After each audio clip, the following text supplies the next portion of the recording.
Hello, everyone. Welcome. Kieran and I are very excited you could join us today for this great program we put together for you.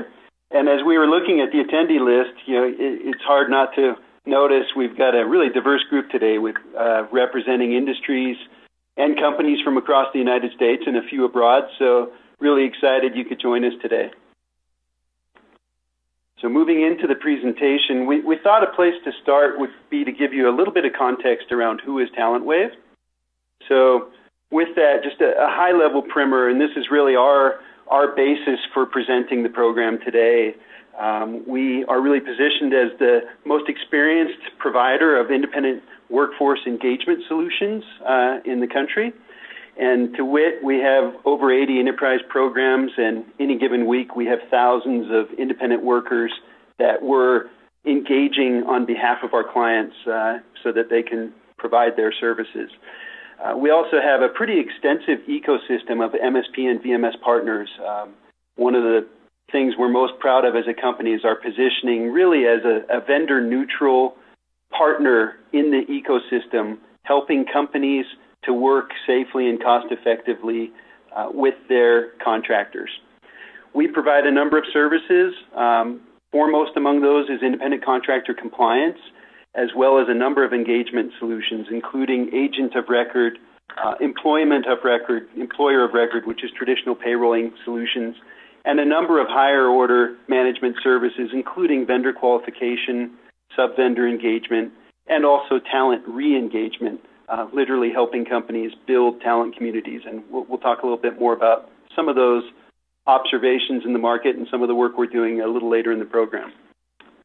To give you a quick overview of what we're going to cover today, we're going to start with an overview of just today's talent environment. So Kieran will run you through a few slides of some data points and observations that we've seen leading into a discussion around the value of looking at an enterprise-wide talent management program. Next, we'll discuss some of the potential sources of talent that are available today in the marketplace, as well as constructing a simple model around talent supply and demand. We'll then lead into kind of the heart of the program, which is helping you present a framework around building a strategy for enterprise talent management. And finally, we'll leave you with some success factors that we've learned from our clients and our field experience, if you will, over the last 20 years of doing this for companies. And if Kieran and I have our timing right today, we should end up with about 10 minutes at the end for Q&A. So please feel free to pose your questions to Holly during the presentation, and we'll do our best to cover as many of those at the end as we can. And with that, I'm going to hand it off to Kieran. Thanks, Kimball. Good morning, everybody. To start, we just wanted to kind of frame the discussion around kind of three of the largest macro drivers that are generating changes in the workforce and generating challenges on HR departments and talent acquisition teams as they go to market to find the workers needed to execute against business plan. And the first one is the growing impending shortage of skilled labor. The McKinsey study, The World at Work, estimates that by 2020, which, used to seem a long time ago, it's not long now. I have children in high school who will be graduating in 2020, so it's upon us. But by then, there's a shortage of 30 to 40 million college-educated workers in the U.S. Additionally, an additional research paper entitled After the Recovery is estimating by next year, 2018, there will be more jobs than people to fill them. So what we're seeing is actually companies are now starting to see that this shortage is imminent. We have 66% of multinational companies saying it's not just affecting timelines and affecting deliverables, it is going to affect their bottom line in the next 5 years. So I guess demand number one and force number one on HR is that HR and talent acquisition are competing in a world where demand is going to exceed supply for the foreseeable future. So with that, we'll go to our first polling question. and ask the question, in your view, is your organization feeling the impact of the talent scarcity? So as you can see, a large percentage. I expected it to be above 50, but 80% is telling that the shortage is here. It's not just imminent. The next slide.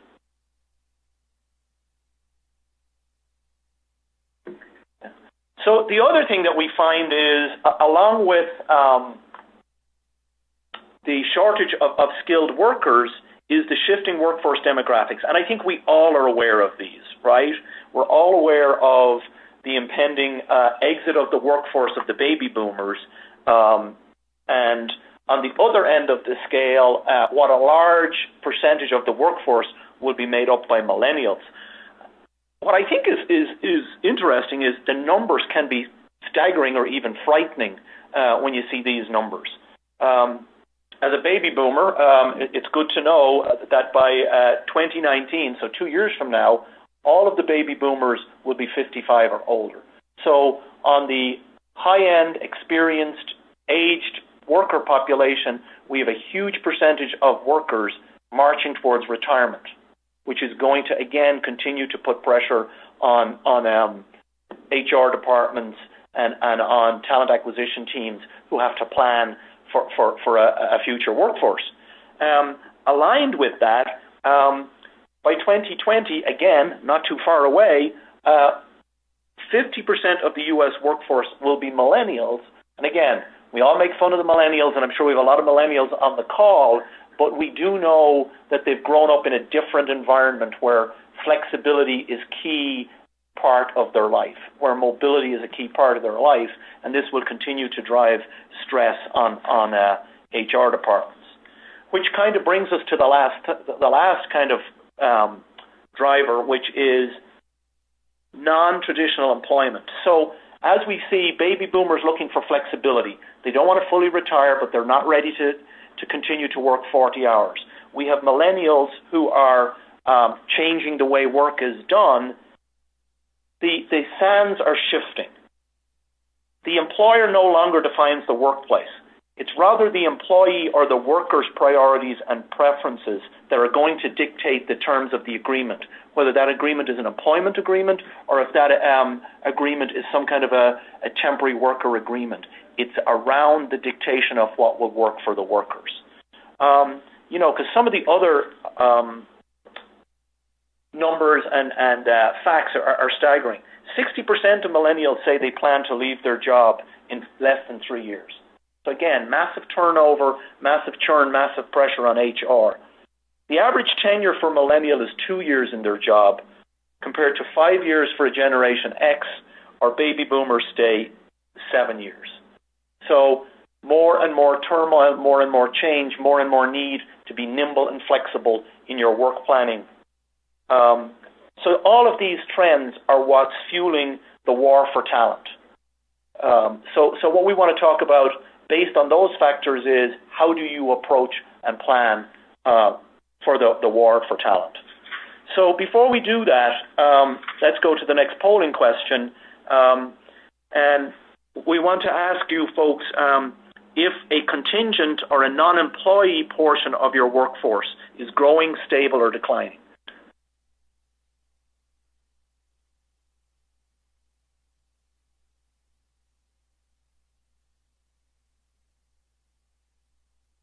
Interesting. A little late swing between the stable and declining. But again, we can see a good portion growing as it becomes a piece of multinational companies' workforce plan and workforce strategy. Thanks, Holly. Oh, yeah, interesting. So what to do? I'm sure many of you are fully aware of the trends, but I don't think a lot of companies realize how imminent it is. and that it is now becoming a mission-critical part of the organization to have a workforce planning strategy that covers the whole enterprise. So the approach we're seeing across a lot of the large Global 500 customers that are in our customer base is, we've heard the word total talent management, but to be honest, total talent management is very large and very complex. We see it more as an enterprise talent management or an enterprise talent acquisition plan that's needed, where a holistic view of the entire workforce drives plans to consider a broad range of options, from full-time employees to outsourcing of either functions or projects that are not either functions that are not core to the business, or projects that can be easily bundled up and outsourced and delivered outside of the walls of the company, of the enterprise, or how to manage it through temp labor, whether temp labor is the traditional staffing model that we've all known for and has been around for 50 years, or a growing number of our customers are coming to us and looking for help with self-sourcing of the independent workers. Again, based on the need for flexibility, we see a huge number of both millennials and baby boomers looking for the flexibility to be independent and work as an independent themselves directly with their end customer and step out of the traditional staffing model. So we'll go to our third polling question, and then I'll hand it back over to Kimball, who'll start to talk about what we believe is the right approach. But for now, can we ask if you can share with us whether your company does directly source independent workers?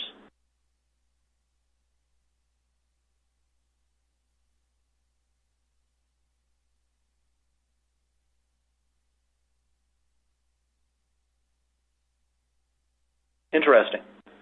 So if I look at this, between the no's and the don't no's, we see a tremendous opportunity for companies to look at an alternative sourcing strategy to find the skilled workers needed in this changing economy. Interesting, we saw a lot of, the first answer said that the scarcity of talent is affecting companies, but a smaller portion are actually using this new and I guess emerging trend in how to source non-employee workers. So with that, I'll hand it off to Kimball to talk a little bit about our proposed approach. Thank you, Kieran. Yeah, it's fascinating to look at not only these data points, but some of the broader research studies that Kieran shared. Very clear to me that the workforce is changing, the very nature of work itself is changing, and as a result, the broader world of work that we all find ourselves is really evolving rapidly, and we believe companies can take control by choosing to direct source more talent and also choosing to embrace a non-employee or flexible workforce to get a lot of the vital work done inside their company. So with that kind of transition there, at its core, the strategy we're talking about is how do you optimize the mix of the traditional workforce versus this new emerging flexible workforce. And determining the right mix is literally, we think, the million-dollar question, and for some organizations, multi-million, if not billion-dollar question. The truth is, it's hard to answer. Not only is it difficult to put a strategy together, but the answer is going to be different for every company, given the unique circumstances and drivers behind every company. What our goal today is to help present a framework to get you thinking about this and to begin thinking through a structure that might make sense for your company. And there's a number of factors to consider, including, most importantly, talent itself. So if we look at just a model for the workforce, we've all heard as practitioners, labor called many different names, whether it's employee, temp, contractor, freelancer, so on and so forth. We've tried to simplify that and created this model to look at the total workforce. And within that, you can see 5 broad categories, one of which is the traditional workforce, right? These are employees, whether they're full-time or part-time, they work for your company, you employ them as your employee. The others are all in the category of flexible labor, whether they're coming through a temporary agency, whether they're freelancers you found on your own, whether they're independent contractors in the classical definition, or they're consultants coming either individually as an IC or through a consulting firm. There's a number of different categories, and we put this framework together really to help a lot of our clients and prospects get their arms around what we're talking about when we talk about the flexible workforce.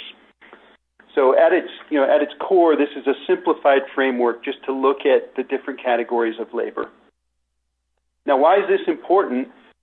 Because in the broader construct, this is the supply, right? So all of these buckets together, if you will, create the supply side of the equation. What we want to do to create a model is also look at the demand side. This graph here is just an illustration, but it's meant to show that the demand for labor within an organization is variable. Very seldom is there a fixed demand for work within a company. We often find that driven by economic cycles or different vagaries or seasonality within a company, that their demand for labor varies over time. And in detail, when you look at the type of labor they need, the subject matter expertise they need varies as well. So the central challenge, if we look at this variable demand model in the construct of flexible versus traditional workers, is how do you strike a balance, right? In other words, where do you draw the line of a base of traditional workers as well as a flexible workforce that not only helps you meet peak and valley demand curve criteria, but also helps you attract the expertise you might need to accomplish and achieve certain projects or achieve certain results that your traditional workforce can't accomplish. So this kind of a framework, I think, helps to visualize the enterprise workforce opportunity that Kieran shared. And if we play this out a little bit, you can see that if we draw the line too low, in other words, if you have a very small base of traditional workers and attempt to meet all variable demand with a flexible workforce, it could conceivably work, but it's not optimal, right? What this model in this construct lacks is speed, flexibility, cost savings. You'll end up paying for talent on the spot market. You'll be caught short when you need critical talent. And the long lead time to find workers will cause delays in production. So this kind of approach of understaffing can create a lot of stress within an organization. The other extreme, right, you could also choose to overstaff, right? So obviously this will allow your organization to meet all the needs for labor, but it will cost you in a number of ways, right? You'll have high fixed costs. If there's not enough work to be done, you'll have idle labor, which is never good. Layoffs are typically a knee-jerk reaction that you'll see in various industries as they need to downsize with economic cycles. And as HR practitioners, you all know how challenging it is to lay off full-time employees, traditional workers as opposed to flexible labor. So the flexibility is lost with this kind of a model, and you get suboptimal results oftentimes if you have generalists performing specialized work that ideally is done by someone who's expert in that piece of work. So this type of a model can also create a lot of stress. What we're proposing, and the real crux of the challenge, is to find that right mix, right? So you want to be able to staff your organization with traditional workers for some optimal baseline level, and then build flexible workers and use them for one-off peak or special needs as they come up. And ideally, you're also building a bench of talent that you can bring in, right? A bench of flexible workers that you can bring in on a just-in-time basis to meet not only peak demand, but also expert demand that you may not have within your traditional workforce. This kind of a result, this kind of an approach, if it's optimized, yields both hard and soft savings for the organization. And certainly sounds great. The challenge, however, is it's not easy. As I said earlier, each company is unique, and the right answer is also going to be unique for each organization. So we're left with the primary goal of how to think about how this could work for your company. In other words, how do you think about matching the right workers from all those different categories to the work within your organization? And ultimately, the secret to optimizing your workforce mix is to make sure you have the right workers doing the right work at the right time. And it does sound, it sounds easy, and we'll be the first to tell you, and as will anyone who's gone down this path, that it's not. And I think a lot of companies are just now beginning to get their arms around how to do it and learning a lot of hard lessons. And part of what we're going to share with you today is a framework for you to begin to think about it so you can also begin to get some experience doing it. The other takeaway here is clearly human resources and talent acquisition play a central role in achieving this kind of a result for the company. To help you think about this at a little bit of a deeper level, we put together a simplified framework, and we like to, in our traditional work, where we're doing compliance and engagement services for clients, we take a very consultative approach. So as good consultants, we'd be remiss if we also didn't have a 4x4 matrix. Little consulting humor there for you. We put together a 4x4 matrix to help you literally categorize what type of worker should be doing what type of work. And in this matrix, there's really two quadrants. Core work, which is really the work that delivers the value prop and the unique positioning of your company, versus non-core work that you could easily be outsourced or done by somebody else. And then the other matrix is the intellectual property. In other words, what unique value add does your company possess and deliver to do its work? So within that, if you look at workers who perform core work leveraging internal intellectual property, that's really the bastion of traditional employees, right? Those are the people you want on your bench. I don't want to use the word you own them, but you certainly are their source of income, and they are loyal to you and you're loyal to them. Whereas the other categories of workers could be performed by flexible workers. And if we drill down into that flexible worker component of this model, we're left with workers who are performing core work but bringing in external IP, in other words, knowledge and experience and a tool set outside of what your company possesses.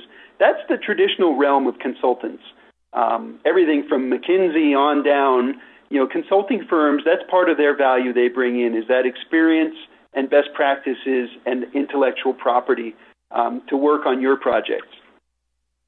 If you slide across into non-core work, traditionally you'll see independent contractors there, and we've drawn an arrow in between, because one thing we're seeing more and more of in the marketplace is individual independent contractors who possess a high degree of intellectual property that's proprietary to them, and they are really entering clients and performing high-end consulting work. So there is a spectrum there from independent contractor performing, non-core work, leveraging their own IP, over to independent contractors performing very high-end core consulting work for a client.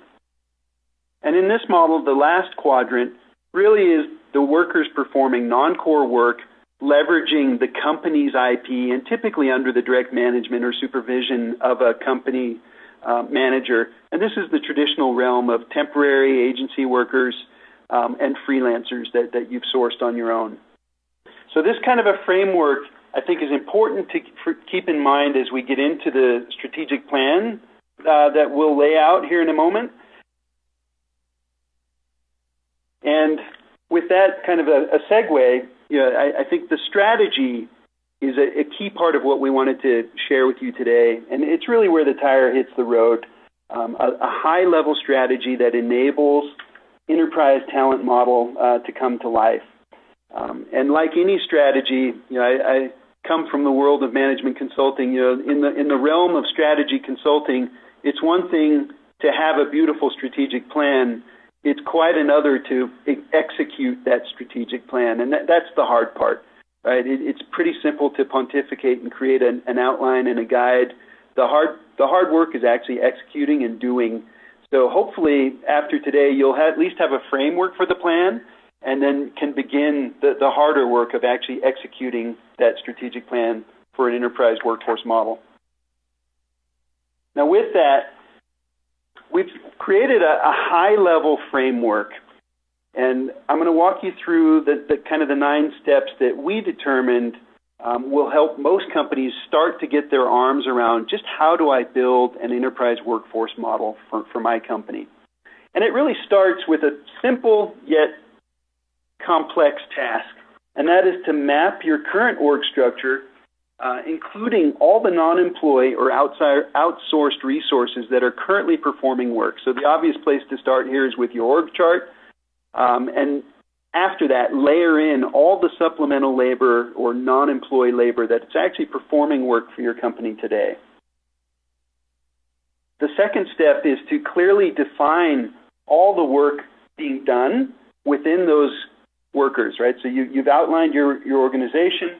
Now take a look at really defining all the work that's being done, and think in terms of output and deliverables, not just job descriptions, right? You want to try to quantify the actual work that's being performed and be able to measure it in terms of an output so that you can determine how many workers ultimately you'll need to do the work. The third step is to define the skills and experiences required for each role. One construct, the one I just shared with you a few moments ago, is to look at core versus non-core and internal IP versus external IP. I've also walked clients through a different model, but similar. You could also choose to look at your work in terms of strategic and tactical, and also look at the workload in terms of variable versus steady or fixed. That may also help you get your arms around, should the worker be in a traditional employee, or can I get away with and leverage the flexible workforce to perform that work? Next, you want to look at establishing the optimal workers to perform the work. Again, following the model we laid out for you, should it be an employee, a consultant, an independent contractor, or a temporary freelancer, someone, a temporary worker provided by an agency or some other source? Step 5 is to then begin to estimate exactly how many workers do you think you'll need in each of those categories.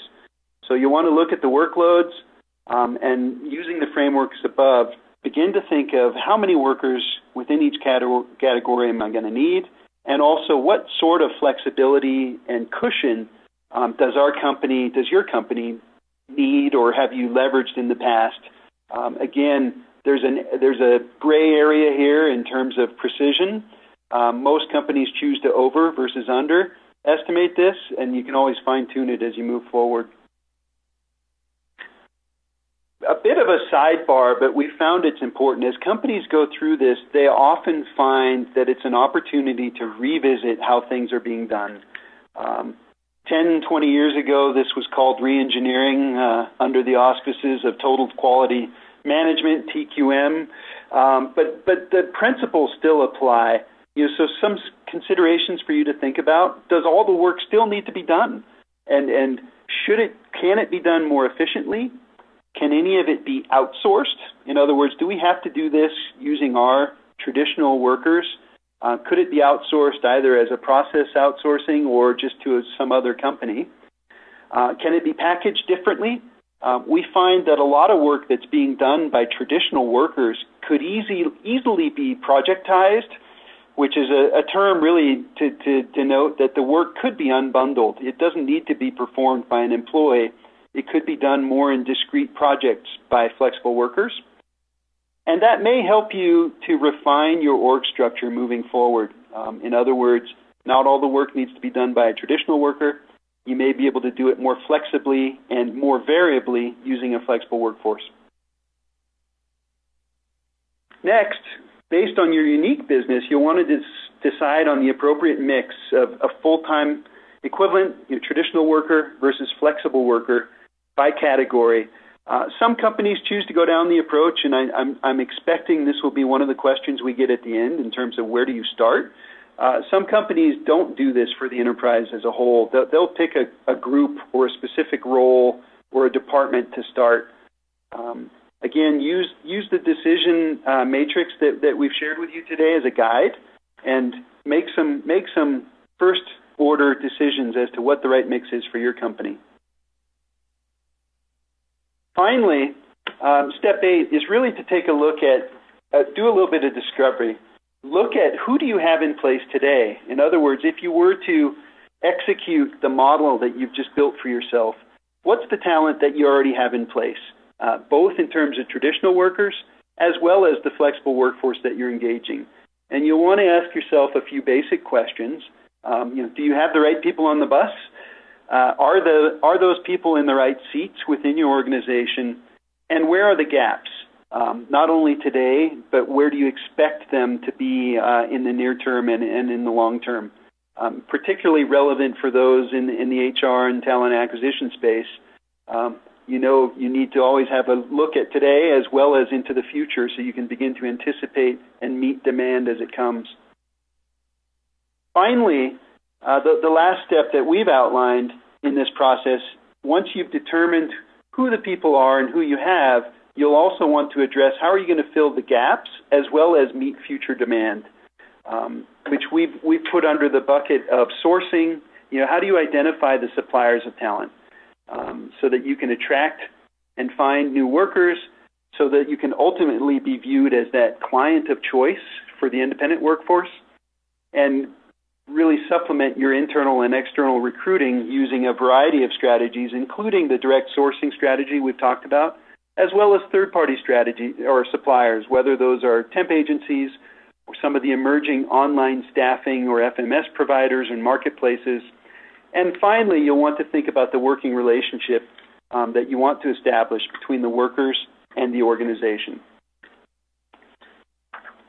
Now with that, the next, I forgot step 10. So we threw in a bonus step there, sorry. Clearly this is an iterative process. Much like any good strategic plan, once you have a framework and a first cut, no strategic plan survives contact with the market or with your company without revision and change. So this is an exercise that I think leading edge companies are likely going to look at this on an ongoing basis, at the very least as part of an annual strategic planning exercise. So with that, I'm going to pass it back to Kieran, who's going to share some of the best practices and experiences we've learned with our client base. Thanks, Kimball. So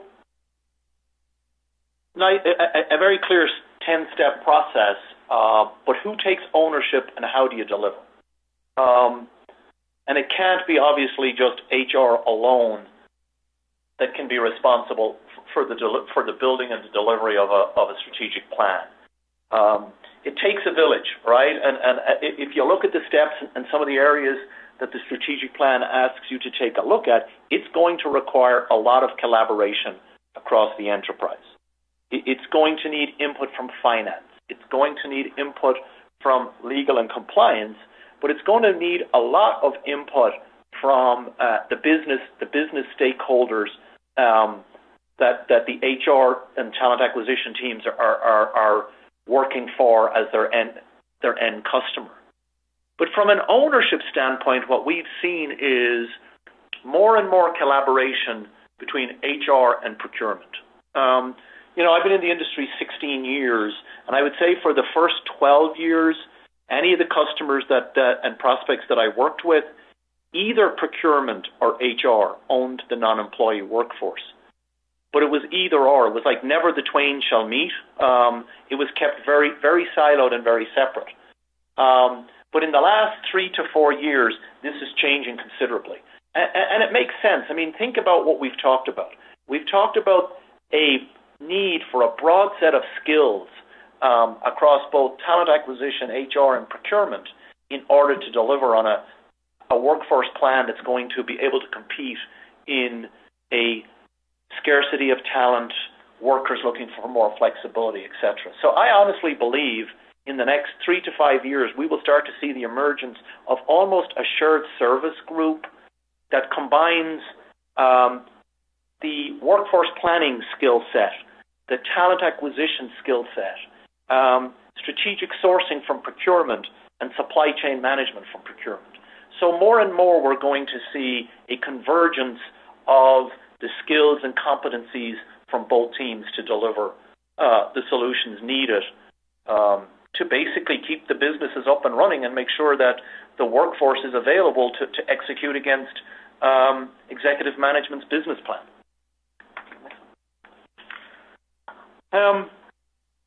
So how do you go about striking a balance? I mean, Kimball has called out a number of times.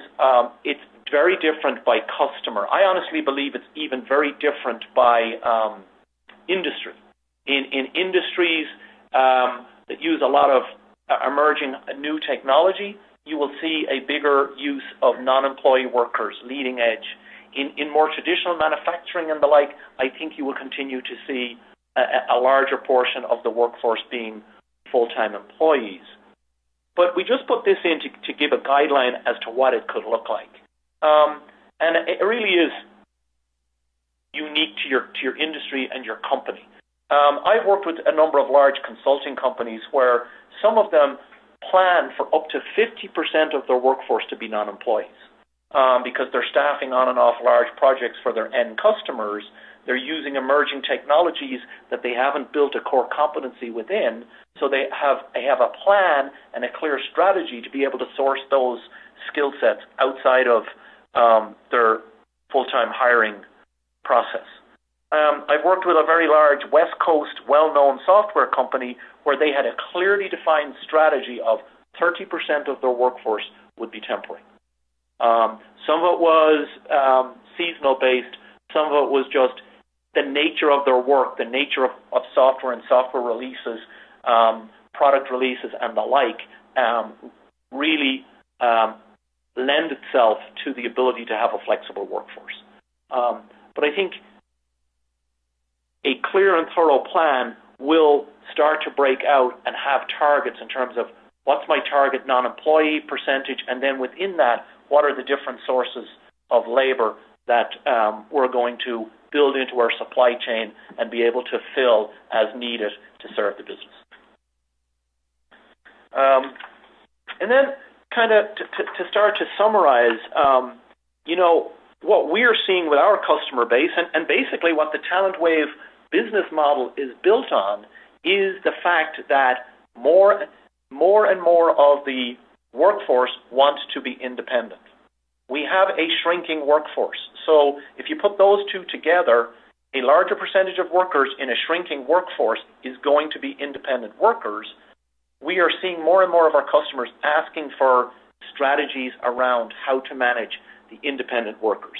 They'll continue to use traditionally sourced staffing suppliers or consulting companies, but they really are working with us to help them build their own pool of workers that they've used before, workers that have delivered quality and value that they want to be able to use, but also to take that model and stretch it to a lot of the freelance management systems that are coming up in the market.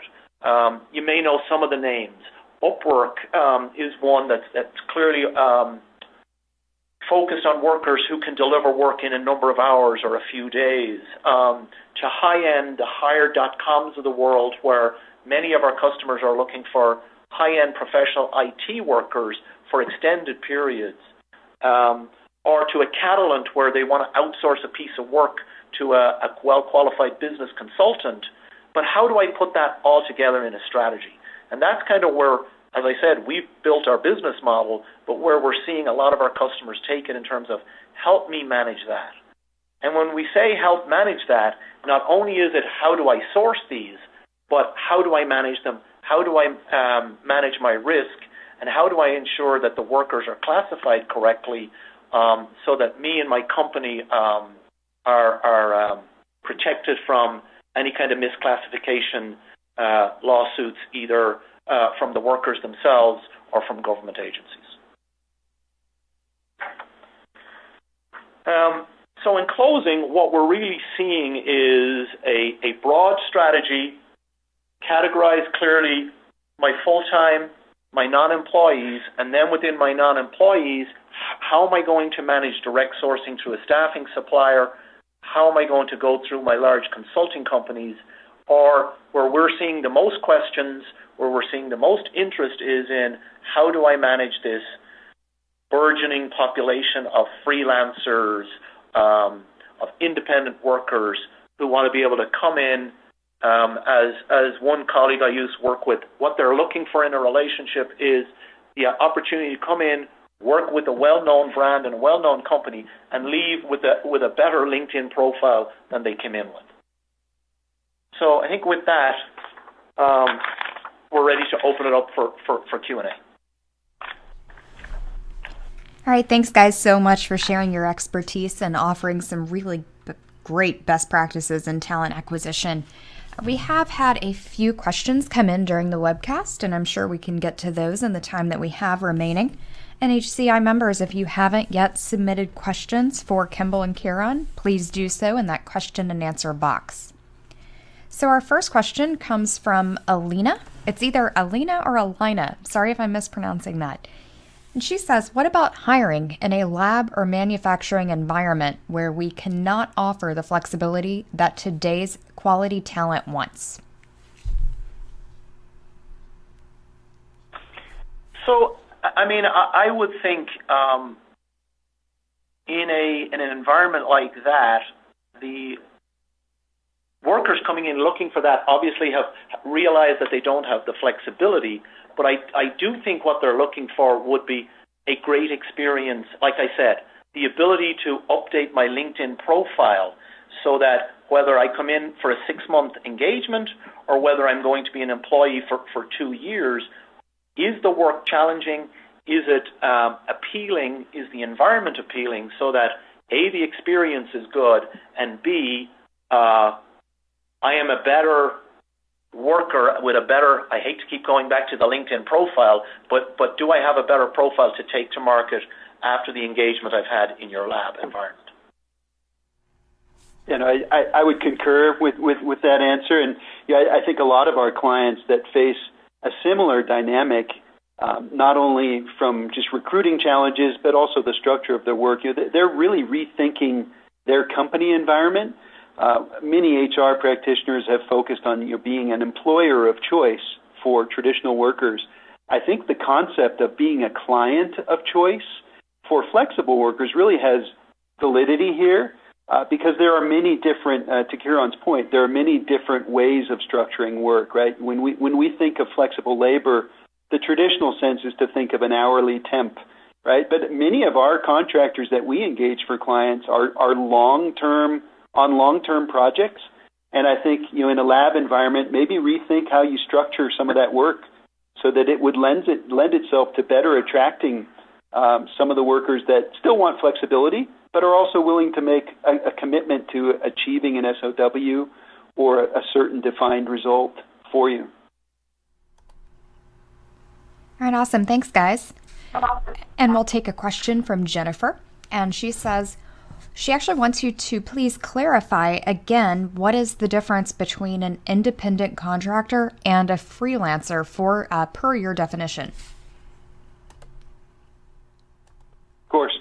Yeah, so an independent contractor actually has a very simple yet complicated legal definition, right? And that is at the core of what we do as a business to help companies navigate through the vagaries of the definitions of independent contractor between the Department of Labor, the IRS, and a number of state and other federal agencies. So for us, an independent contractor truly satisfies the federal and state requirements to be categorized as an IC in the locale that they're working. Whereas a freelancer is somebody who is independent, yet they may not actually meet the stringent criteria of being an independent contractor under the tax and worker employment law rules. And we find more often than not that companies who define workers as freelancers, those workers are typically task-based, very short duration projects. They're not the traditional longer-term SOW or deliverables-based project that an independent contractor works under. But that question is one we get often, and I often joke that part of our challenge whenever we work with a new client and implement a program is just baselining the terminology that we use, because oftentimes in practice all these words are used interchangeably, yet some of them have legal definitions and others are just a company's nomenclature for how to categorize workers. But the short answer is independent contractor has a very clear, although vague, legal definition, and that's frankly the core of what we do as a company is help organizations properly classify qualified independent contractors, and also help them engage workers who think they're independent contractors but legally aren't qualified to be categorized in that category.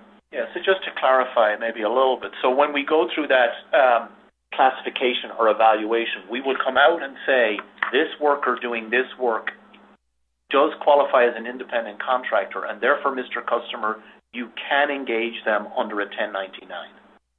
Versus that is the definitive independent contractor. A freelancer is somebody who wants to work independently, may not qualify as an independent contractor, and therefore ends up in an employer-employee relationship for the duration that they're going to deliver to an end customer. Hope that helps, because it sounds like an easy question, but there's a lot of nuances to try and clarify. For sure. All right, and thank you. And we have a question coming in from Jen, and she says that she is curious to know why outsourcing isn't one of your staffing options in the matrix. Yeah, I suppose it could have been an additional bucket. For us, the model we put that under is, outsourcing, I think, would fit in the consulting bucket if we were to add a clarification there, because you're really looking at outsourcing a full function. I suppose I could add another column. We debated that chart extensively, because the stated purpose was to help simplify and clarify, and outsourcing certainly, I think, that's a good clarification. So I might choose to do that moving forward. All right, cool. Thank you. And we have a question that asks, this comes in from Connie, and she says, HR tries to stay out of contracting to avoid employee-employer relationship. Is this concern changing, and how do you expect regs to change?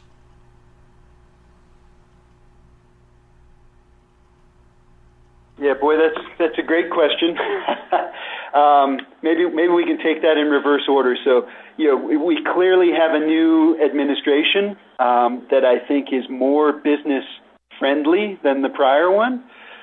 Whether that's going to translate into being able to impact the legislative environment and the legal worker definitions that exist today, which are really just you're either an employee or you're an independent contractor of someone, that remains to be seen. There's been a lot of discussion, I think, in the industry around the mythical third category of worker, somewhere between an employee and a true independent contractor.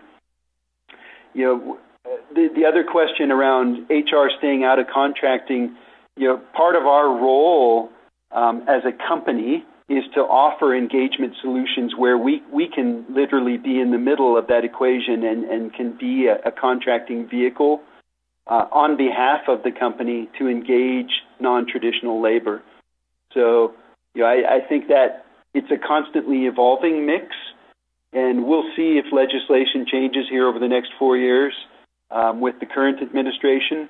But as it stands today, we're left with what's on the books, and that is a fairly clear and rigid determination of employee versus independent contractor. And I think we have to see legislative change regardless of who's in office, just based on the number of people that are entering this independent gig worker, from the low end task rabbit, who's somebody who's just doing tasks, to the Uber drivers, to the high-end independent consultants that we're talking about delivering high-end long-term projects for customers. If this workforce continues to grow, and we saw the numbers early on, then it has to be addressed, and there will have to be clarity.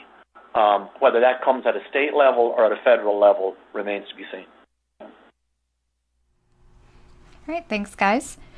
The next question comes from Howard, and he says, employer branding efforts are mainly aimed at full-time employees, so how do we boost brand in the eyes of independent contractors? Yeah, it's a great question. That's a real passion topic of mine. I think it comes back to that notion of, we believe every client should really strive to build not only an employer of choice brand, but also a client of choice brand. And how do you do that? I think you have to look at the full stack of how you attract and retain non-employee labor. I think some of the best practices out there include offering, traditional workers the opportunity for project work, and also really thinking through the type of work that you can unbundle from a traditional employee relationship and create more flexible worker opportunities. Because again, as Kieran said, I think the newer generations view a career very differently than some of us older folks on the call or in the room here. It used to be 20 years ago, when I look at my father's generation, right? It was punch a clock for 30 years and retire with a pension and a gold watch. The younger generations really view a career as nothing but a successive series of interesting projects, and where they're going to stay, where they can learn more and gain more experience and gain exposure, and they're going to leave when it becomes boring or unfun and go somewhere else. So I think there's a combination of things. One is you can replicate some of the properties that you're using to drive brand within the full-time employee candidate and leverage it the same way. But a lot of what we're seeing is, as our customers start to develop their own talent pools to reuse these workers, they are starting to do their own campaigning, continuous reach outs after the workers leave, very aware of the onboarding and offboarding experience that the workers are having, for two reasons. One is they want these workers to come back. Two, it's a small enough community and word travels fast when workers had good experience or poor experience. So I think you can take a lot of what you've learned driving your brand at full-time candidates, leverage it, but also start to focus on the experience for the independent and how that comes across and kind of the experience they're left with when they leave. All right, thanks guys for those terrific answers, and we'll go ahead and end our material for today's webcast. And everyone, please feel free to continue the discussion on Twitter and on LinkedIn.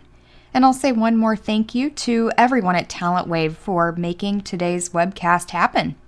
And to all of our HCI members, thank you once more for taking time out of your afternoon to spend with us. Remember once more to take a look at the upcoming HCI events by clicking the Attend a Conference link at the top of the page. And we do look forward to seeing everyone participate in another HCI learning opportunity soon.